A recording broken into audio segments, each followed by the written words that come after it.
Golf has had so much transformation over the last 5 to 10 years. But when you look at the broader landscape of sports investing, very little capital has been going into golf. I think that ultimately, asking themselves the question of how do we create a more engaging product? Hello and welcome to the Sports Pundit Podcast, the show for people shaping the future of sport. Driven by my curiosity working in the industry, I've brought together leading executives to host conversations with decision makers across innovation, marketing, media, finance, and performance, unpacking their strategies and industry-shaping ideas. So this week, I was delighted to be joined by Roosevelt and Matt Erley, who are the co-founder and managing partners of Old Tom Capital, which is an investment holding company that's solely focused on the golf ecosystem. Golf is experiencing this kind of fundamental transformation, right? It's moving from aging to now more inclusive, cooler, more diverse, and tech-enabled. And so as we go through the journey of the Sports Pundit investment series, I thought that it would be a really exciting one to start with because their thesis is very novel, is to drill into this one emerging kind of sports ecosystem. Thanks for joining, Evan and Matt. I'm looking forward to having this conversation. Obviously, we've had several conversations, which I've learned a lot about golf and where you guys think the sector is going. So I just wanted to kind of start off with maybe understanding what gave you the conviction to go all in and launch an investment firm specifically in this sector, because it's very novel. And once we started talking, it starts to get very clear on why. Yeah. So Evan and I founded Old Tom Capital about 3 years ago. So we're relatively new. And I think the conviction was just that we loved the idea of building an investment firm in a really narrow category.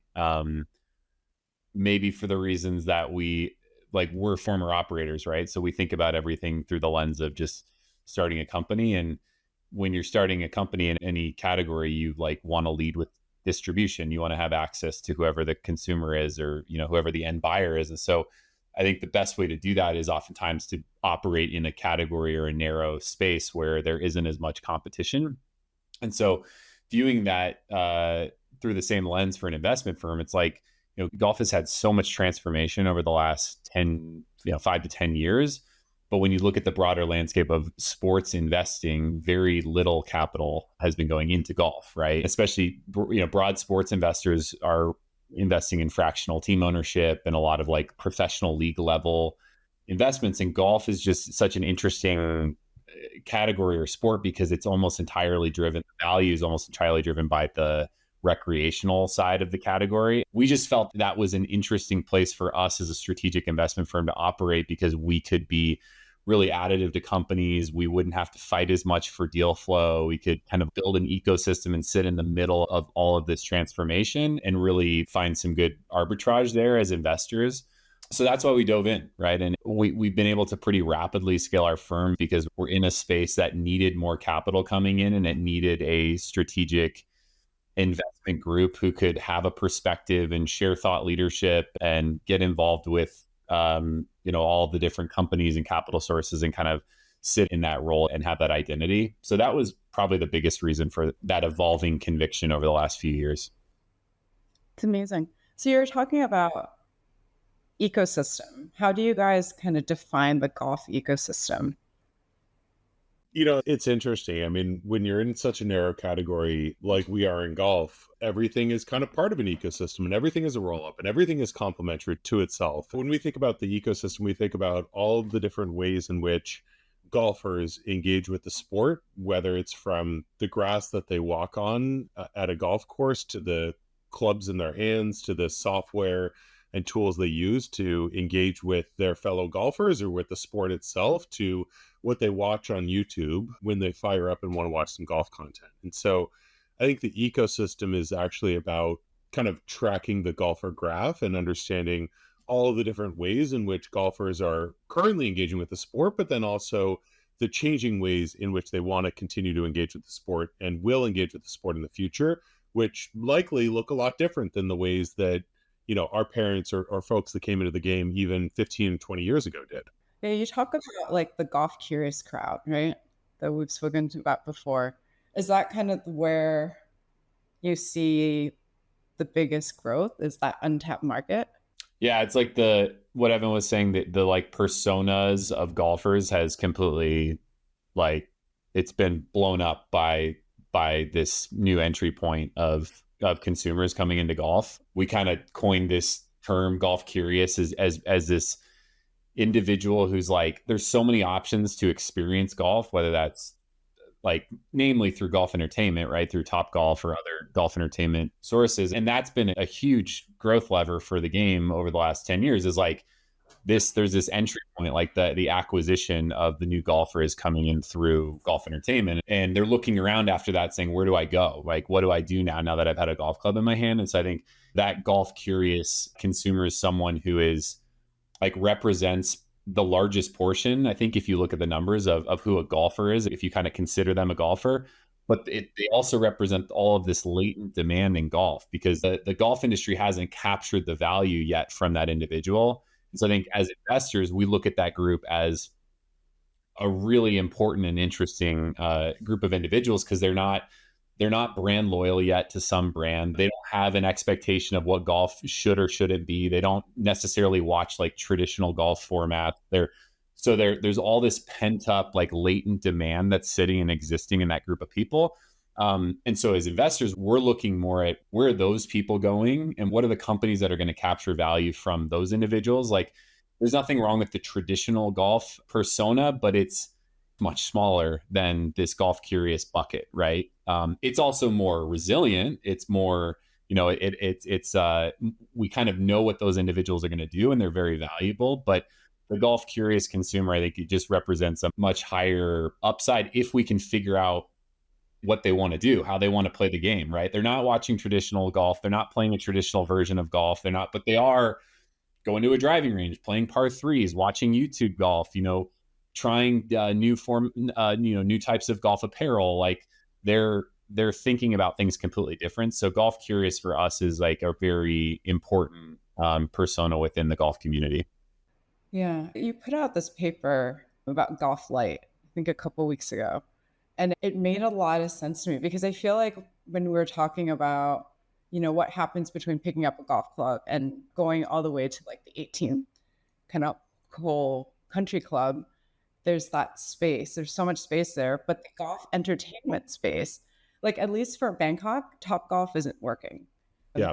It's turning Well, into for America, Top Golf isn't working. Yeah, that too. But your paper just kind of like nailed it on the differences, right? Maybe you can talk us through a bit more about that. Yeah, absolutely. I mean, it's, golf light as a concept is something that, again, it's like, it's not traditional golf. And when most folks, especially non-golfers, think about golf, they think about the Sunday round of the Masters, right? They think about the golf course that looks like no other golf course on planet Earth. It's the best players hitting their best shots of their entire careers and taking 5 minutes to read a putt on infinitely complicated and vexing greens. That's actually not a representation of golf, broadly speaking, right? Most golf, 86% of golf in America is played on a public golf course. So overwhelmingly, the majority is played on a public golf course. But then when you take a step back even further, and you think about that group that swung a club for the first time at a Top Golf and said, well, that's kind of fun. I think I could be a golfer. Like, what are the 5 things they do after that decision, right? After that idea in their heads to say, I want to be a golfer. Like, they probably fire up YouTube and they search golf and they watch a good golf video, right? They start looking at where else they can go to play, because they say, well, geez, Top Golf, that feels pretty far off, right? It feels more like a Dave and Buster's than it does golf that I think about. And so they go to a driving range and they look for alternative versions of the game that still share a dynamic with golf, which is hitting a real golf shot with real golf clubs in an environment that's honestly a little bit different than the preconceived notions of golf as this stuffy sport, right? And so what the Golf Ranch team is building with their business is a version of golf that is meeting golfers where they want to be, which is shorter experiences, which is connected tech with the Top Tracer range, hitting a ball with a club with their friends in a social and non-intimidating environment. And I think that product, that idea of golf light, is actually like, simply put, Vansa, it's concepts that appeal to golfers and non-golfers or golf curious alike. And it's something that, my friends that are absolute golf sickos and plus handicaps can go and have a fun time. And then my friends that say, well, maybe I want to try golf, can go and have a fun time too. And where those convene, that's kind of in that golf light, category.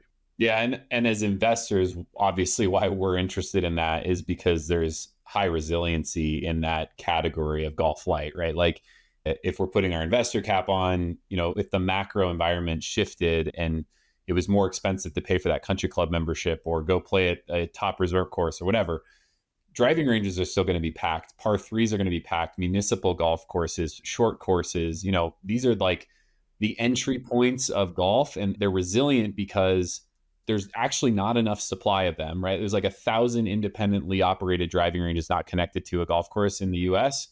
That's not enough, but we're not going to make more of them because it's not the best use of space for 30 acres in a densely populated environment. So like there's not enough supply of par threes, municipal courses, short courses.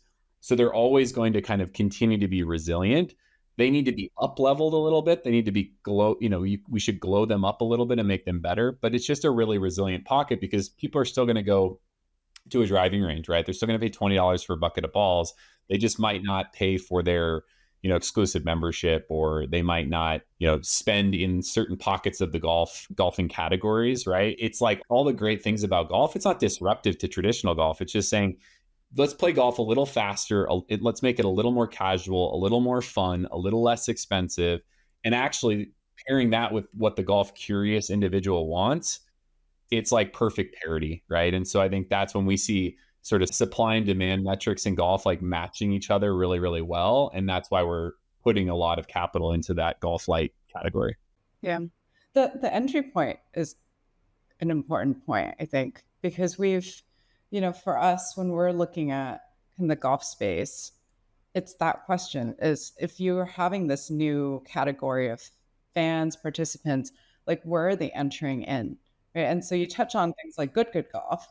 I think when we were first introduced to good, I was going around to my friends at the club here and they were like, oh, I totally know what that is. Curiously, they know the content. They didn't know that it's a content to commerce play. And I just thought that was kind of an interesting, maybe a disconnect in a way, or not, because it's all the way across the world and there's no distribution on the commerce side yet.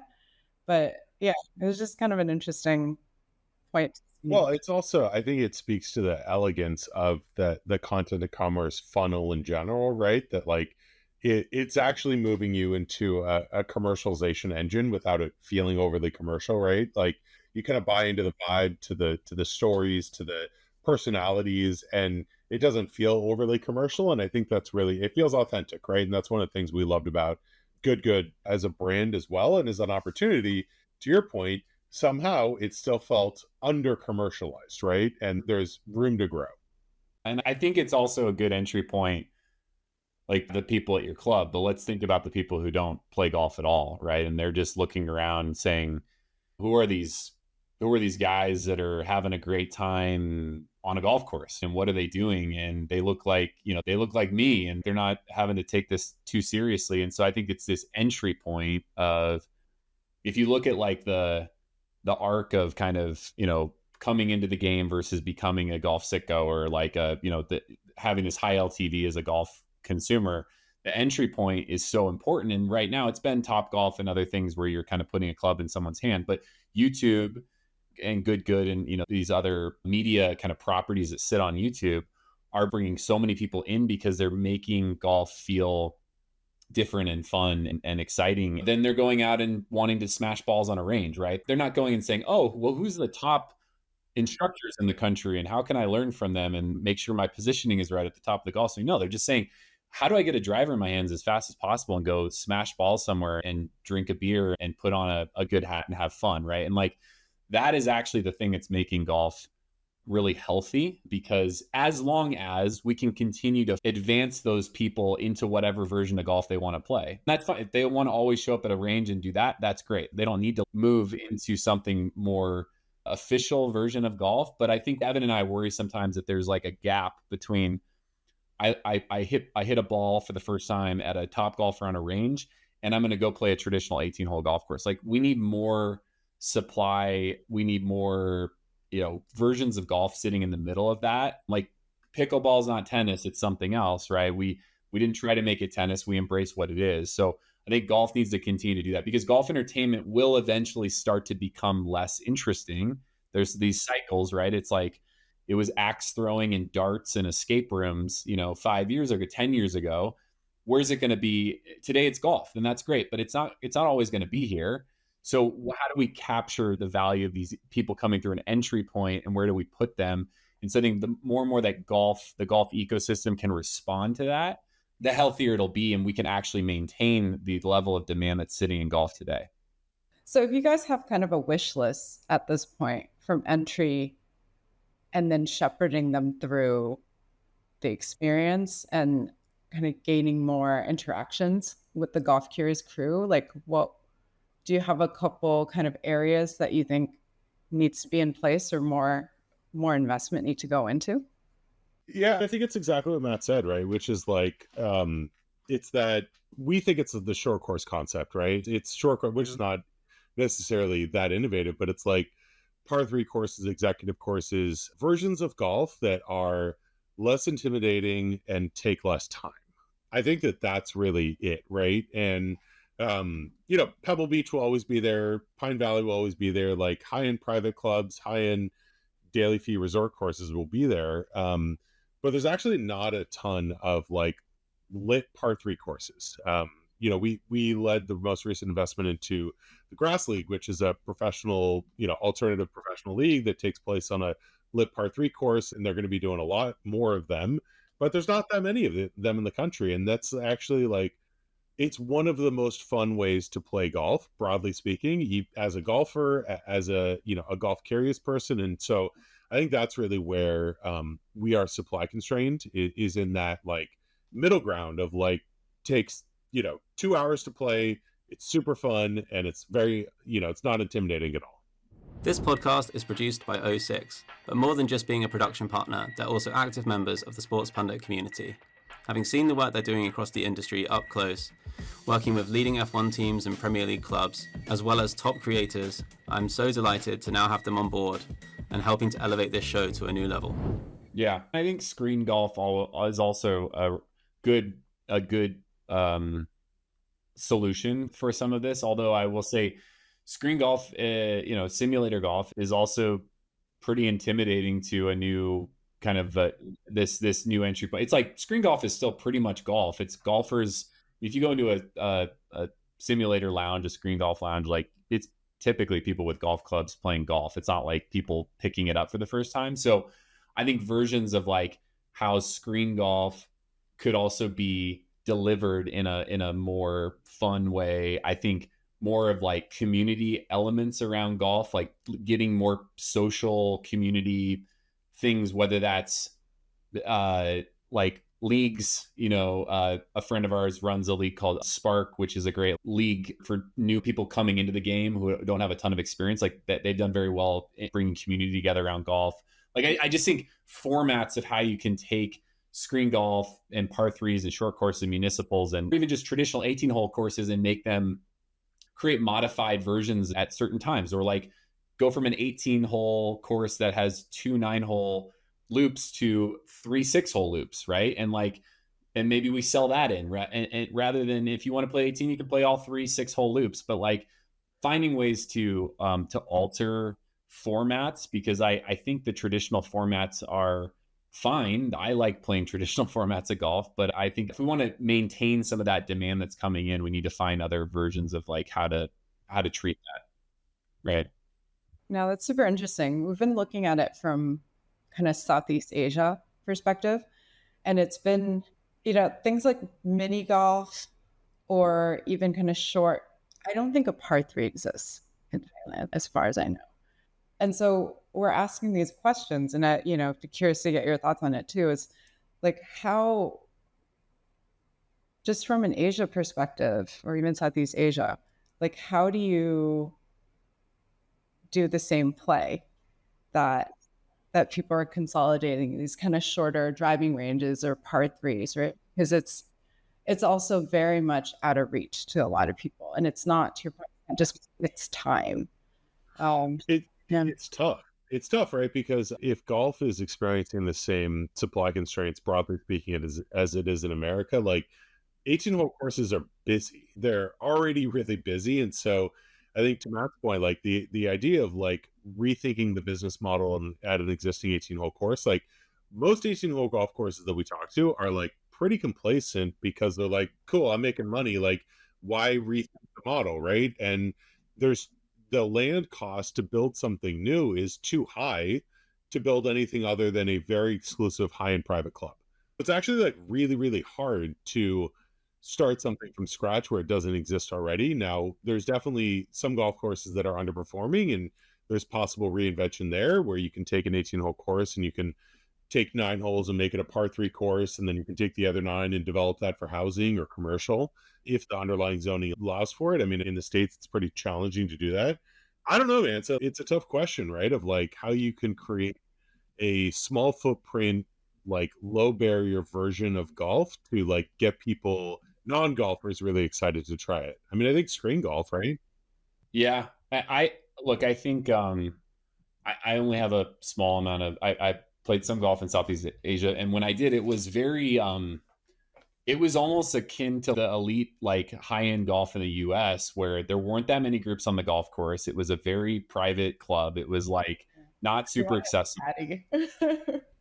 The cat, yeah, we had caddies. They, the whole thing, right? And it was a lot of fun. So I think that's one side of things. And then I think to your point, you look at Top Golf or other golf entertainment, maybe struggling a little bit because maybe it's not really like it's not enough. It's almost too watered down of a version of what people want. And so I think about real estate constraints in a lot of these metropolitan areas. And so look, I think there's versions of like some of these short course or even like chip and putt, or you look at like a pop stroke or others that are taking. I mean, people show up at a pop stroke with their own putter a lot of the time, right? Like their putt, it's like you're playing golf. You're on artificial turf, but like it's not.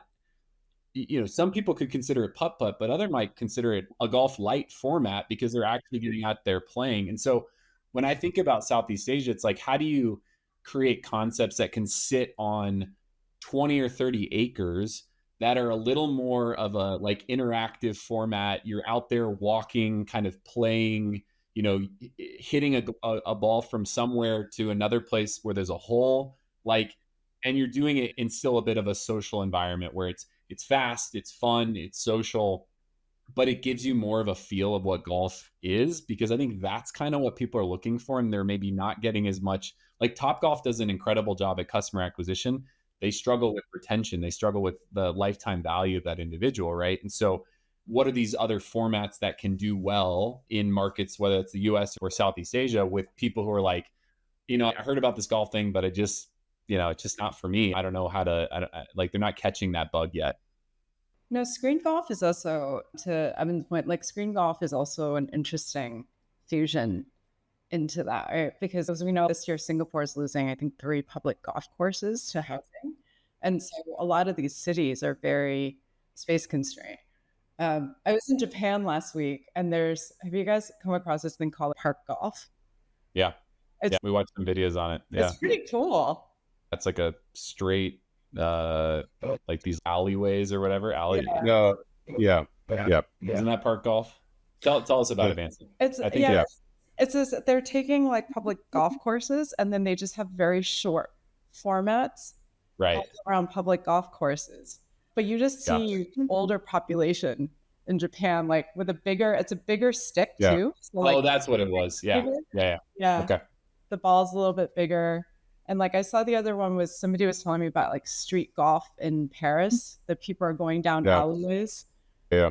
I love that. Yeah, it's great. I mean, I think that's how some of these things come up, is like, what is the pickleball version of golf? Like, have we seen that yet? I don't think so. I think there's lots of fun backyard game kind of golf things or whatever. But like, as far as a true, like, new format, what is that? Is it larger holes or larger clubs or shorter, just like, I think Himalayan putting greens are really good. So like large format putting complexes that have like lots of undulations, and you're not like, you don't have to focus on one hole. You Yeah. can kind of, putt around to wherever you want. I think those have emerged as like really great social environments where like putting is probably the easiest version of golf, right? So like, how can you get a putter into more people's hands without maybe a windmill? Like, how do you make it less like mini golf and a little bit more like kind of playing golf, but with just a putter, or chipping? I think finding these formats that are a little more, that are just, I mean, we keep coming back to the same thing, right? Yeah. Fast, fun, cheap, Yeah. like social, all of those elements. Yeah. And then saying, hey, if you like that, maybe you want to graduate to these other places. Maybe you want to try these other things. Or if not, just do that. Like that's okay too. And I love any concept that's like trying to tackle that and provide a version of golf to people who are just interested. Coming back to Old Tom Capital, you guys deployed capital into TGL and also Dragbox. And so Yeah. there seems to be also this online kind of digital simulator element that you're interested in. Can we chat a bit more about like where you think that market's going in parallel with all these physical ones? Yeah, I mean, we listen, the screen golf category, broadly speaking, whether it's a mobile screen golf version like Drybox, or it's a professional league built around it like TGL and what Tomorrow Sports is doing, it's interesting, right? We haven't invested in any like four-walled simulator bars to date, but we are interested in the category, and where it's going a little bit remains to be seen, right? I mean, there's the hardware component of it's kind of commoditized a little bit at this point, right? Manufacturing barriers to entry are decreasing. The need for incredible software is only increasing. It's going to be really interesting to see what the category shakes out like in the coming years on the hardware side. I think all of the hardware players are really interested in creating ecosystems within their own platform. We really love the idea of some eventual interoperability across platforms where, you can be on Full Swing and I can be on TrackMan and Matt can be on a Foresight, and we can all play Pebble Beach together in real time. But that future is not yet here. It's also what the Golf Plus team is building with VR is really interesting. And it's a different way to experience golf and do it from your living room with a barrier to entry where you don't need a $20,000 simulator and a big screen and enough space for it and everything. And so, again, I think that these things are becoming much more commonplace. There's like 3 simulator bars that popped up within a 5-minute drive from my house, which is great because, people are going out and experiencing it, and there's some stickiness in that category. But I think we're going to see a lot of transformation in that category in the coming years. It's an exciting space, right? Because like when you look at actually access, like for us, there's so many amazing female golfers coming out of Southeast Asia, or just Asia in general. Yeah. Japan. Yeah. And whenever I talk to kind of their coaches or their pros or people kind of pushing through that academy system, it's always the complaint of like, well, they're not playing in the US where the biggest competition is. It's hard to get discovered. It's getting easier and easier, but there's still that gap. So things like simulators really open up that opportunity for these girls. Yeah. And I think YouTube and social media and these things, where what's important in those worlds too is like that there's just more like those individuals are able to show kind of who they are and the personality and their game and I think the more that we know the stories of these people, then the healthier these tours will be, right? Like why YouTube golf has become something very popular, because there's great personalities, it's relatable, but it's people, it's still people playing golf. And sometimes it's like Grass League, for example, like this is not this is an up and coming league format, but it's top elite amateurs that could also play on the same, when you take an elite amateur, an LPGA player, a PGA player, a Champions Tour player, and you put them on a par 3 and you remove the driving,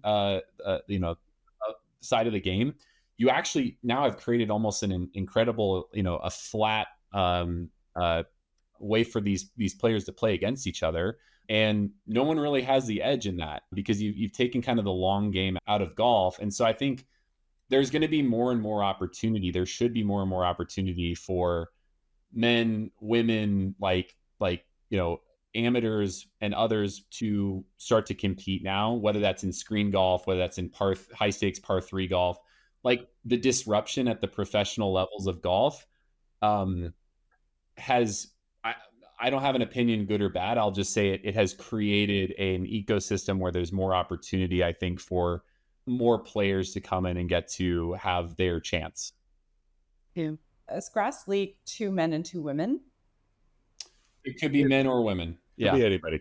Yep. And I think I think it was the February event, Evan, or the one that was.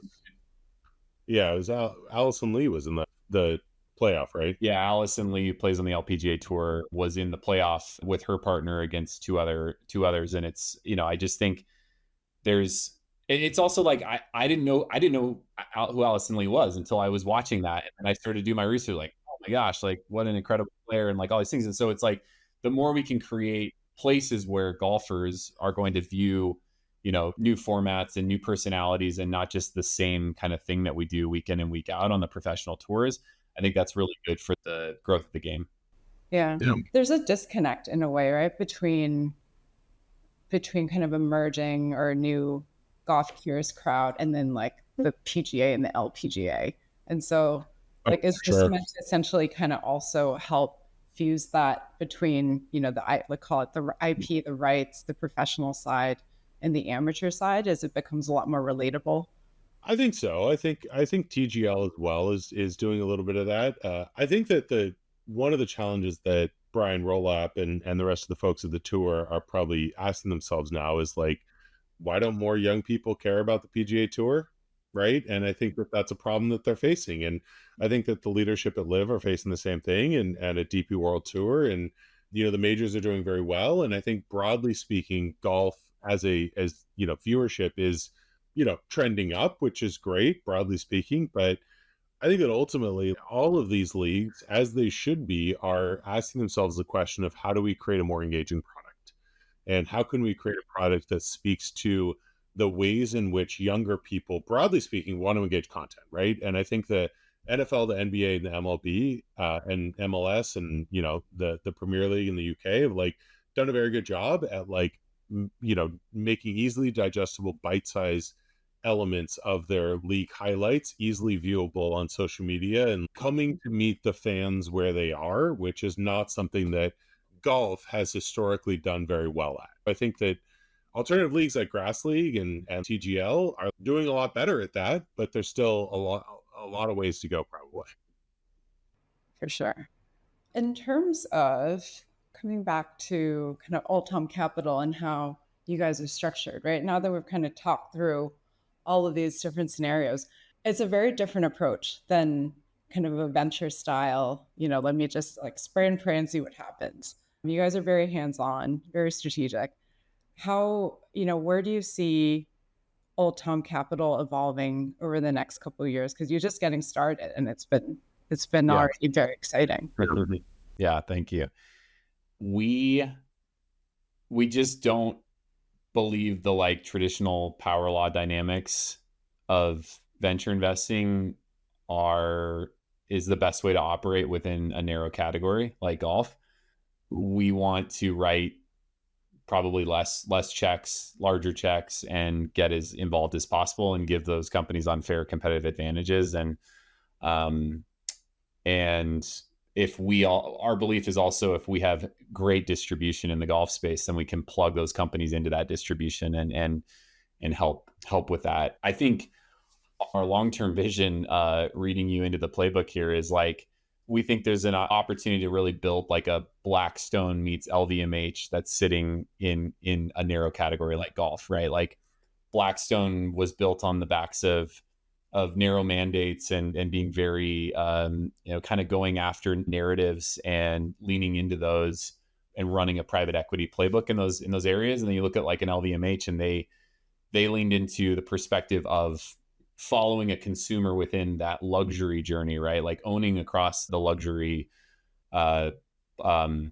space, owning as many assets as they can in that area, because then they can move a consumer across those. And there's sort of really elegant synergies there. And so I think that's our perspective in golf is we want to continue to build a really compelling group of assets, whether that's minority investments, growth equity investments, majority buyouts, acquisitions, and that we can then play an important role in those companies being able to find more and more success. And so, yeah, we're early days in that journey, and our entry point has been venture because it's a great place to come in and also understand a category. If you're living at the beginning of the stages of where companies are being built, you get a really strong perspective on what's happening there. But we're asset class agnostic. So our mandate is golf. So if that's your mandate, you can be really creative in how you think about the types of companies that you invest in or own in that category. Yeah, I think broadly we've tried to build the firm in the image we would have liked in our entrepreneurial days, right? When we were out raising money from more traditional, venture capital firms or private equity or talking to family offices. And, when we were kind of sitting on the other side of the table, raising capital, we tried to design our firm today in a way that we would have liked to, be met with on the other side, right? Which is deeply additive and strategic. And, as a partner in growth, whether that's from an early stage pre-product company all the way through evolving into the next phase of a business's growth if we acquire it. Yeah, that's amazing. If people want to reach out to you, potential portfolio companies and stuff, where can they contact you? Yeah, there's a couple of links on our website, and there's a contact page there. And whether you're an investor that's looking to deploy capital in the growing category of golf, or you're a founder that's looking to either transition your business or launch a business, there's a couple different buckets you can choose there. I think it's like investors ad and founders ad, and it's a couple things, but you can find it all on the contact page as well as via LinkedIn. Yeah. And I'd encourage people to just follow us on LinkedIn. And as you mentioned, that white paper, Vansa, we're really content driven because we love to, I think providing a perspective and having some thought leadership in a category also allows us to create dialogue, and dialogue is really good because it brings companies to the table, it brings investors to the table. It allows us to go discuss topics, and again, right or wrong, we have a perspective and we get to sit really deeply in this. So if it's talking about the golf light category or how software is changing the golf space or emerging leagues, like whenever we make an investment or whenever we're about to make an investment, we tend to go talk about and discuss the macro of that in the golf category. And so I think anyway, I think we're a pretty good follow on LinkedIn, and we have a lot of interesting narratives and storytelling, and so would encourage people to check us out there as well. Yeah, your materials are really thoughtful and appreciate that. So it's been really interesting to kind of follow it and seeing where your thinking evolves over time. But yeah, so thank you. I appreciate you guys coming on, and then obviously there's, as things evolve, would love to have you back on and kind of update us. Yeah, appreciate it. Let's do it. Thank you so much for having us on, Vansa, and for all the conversations over the last year or so. It's been great to have another thought partner that sees what we're seeing in the golf industry. Yeah, likewise. Yep. Thanks, Vansa. Thanks. Appreciate it. Thanks. Bye. Thank you for listening to the Sports Pundit podcast, kindly produced by the amazing team at O6. I'll include more information about the guests and the topics covered in the show notes. Head to sportspundit.co to find previous editions, access the newsletter, and to sign up for our WhatsApp group and see upcoming social events in cities around the world. See you again soon.